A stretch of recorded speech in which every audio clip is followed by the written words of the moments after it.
Okay, in today's tech video, we are going to unbox this guy right here. This is the Magic Keyboard with Touch ID. Well, hey guys, Juan here. Thanks for stopping by my channel and checking out this video. So today we're going to unbox and we're going to take a good look at the Magic Keyboard with Touch ID. This is one of the latest accessories that Apple has produced to go along with all their silicon type computers, so pretty much all their new computers. It does have to have the silicon processor in it for this to work with the Touch ID. Otherwise, you would just get one of these computer or keyboards here. So as you can see, I'm replacing this keyboard and going with this one, mainly because I popped off that key right there, and well, it doesn't work as well. It'll still work when you push in on it, but anyways, I'm replacing it with this guy right here. So let's go ahead and unbox it and give you a look at what it looks like.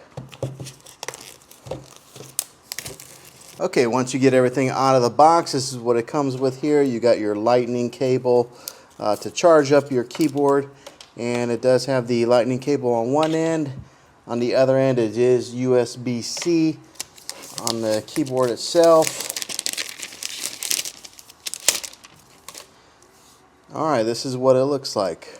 And on the front top here, it is that lightning port where you'll unplug it in like that, and then plug this into a USB-C to charge it up. And right there is an on and off switch.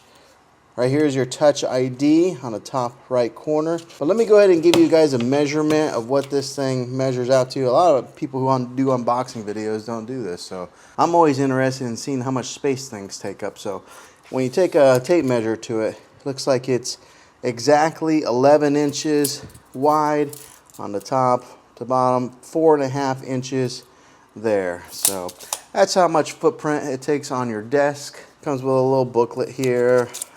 I never read these things, but that's what you get. So when you compare it to the previous version of keyboard, they're identical in size. Pretty much everything's the same, except that this one has a Touch ID in the corner, but all the keys other than that are the same. So if you don't have the latest and greatest Mac, it may be smart to just go with the older version, or if you do have the new silicon processor, maybe go with this one here. So there's probably about a $50 difference. I think these are like 100 and these are 150. So yeah, hopefully this video is helpful for you and getting a good look at the new Apple keyboard. If it was, go ahead and click a thumbs up on it.